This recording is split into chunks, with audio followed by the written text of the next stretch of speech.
of communism. This is chapter 6, the story of Vietnam. East of Thailand, south of China, is the country called Vietnam.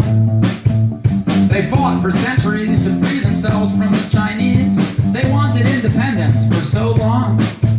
They were free 900 years, then there came a time of tears when Vietnam was conquered by the French.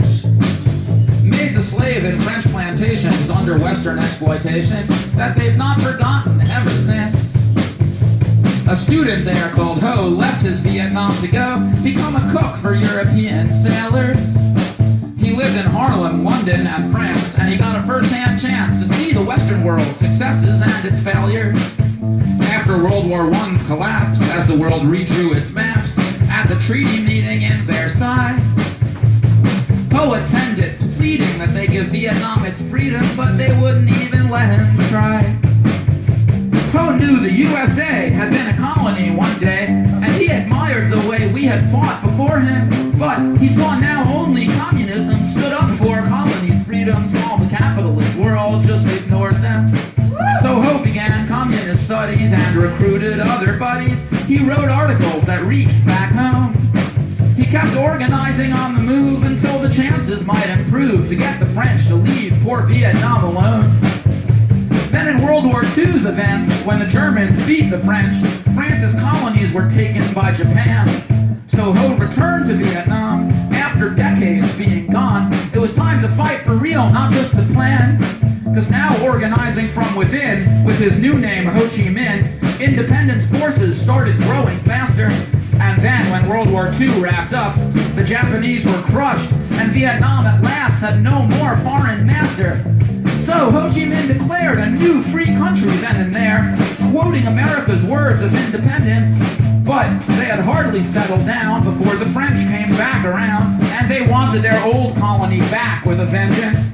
So began an 8-year war the world had never seen before, a tiny colony against a big Western nation. And the USA, for shame, loved independence just in name. We funded France to fight this liberation. Because in 1949, the communists had won in China, so the US wanted Europeans in control there. And Vietnam now had the challenge of being right between the balance of big forces all trying to have a hold there. Then, unbelievable but true, in '54 at Dien Bien Phu, France was beaten, Vietnam was free in triumph, and the guy in charge on France's side even committed suicide when he realized little David really beat Goliath. But the powers in the West would only compromise at best. They said, okay, Vietnam can have its own election, but you have to wait 2 years, and right now, to calm our fears, we'll cut the country in 2 temporary sections. So the communists can have Hanoi, but the US will employ this corrupt guy named Diem to run Saigon. But if the voting had gone forth, it would have won things for the North, so Diem never let the vote go on. And so began the Southern struggle, communist Viet Cong rebels trying to defeat their Southern leader.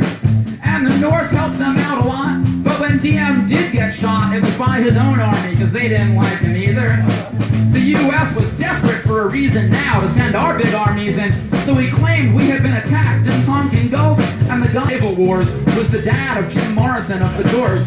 That's true, and that's how the US got more in Gulf. But if they're communists, who cares? Why are we even there? Those crazy questions nagged at the US, while meanwhile all the communists just repeated the same way France had been defeated, a total commitment to fighting off the West.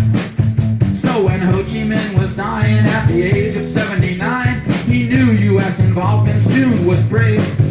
And the US did agree to withdraw troops in '73, with only death and devastation in its wake. And Ho fought to free his land, or just for some communist agenda. Either way, the South was beat, the land united. And communistic land reform kept upheavals going on, with landlords killed and properties redivided.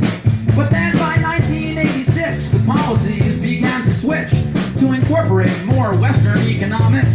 So now, like China, it's a mix of East and Western politics, with a violent weight of history upon it. And that's the story of Vietnam. Woo!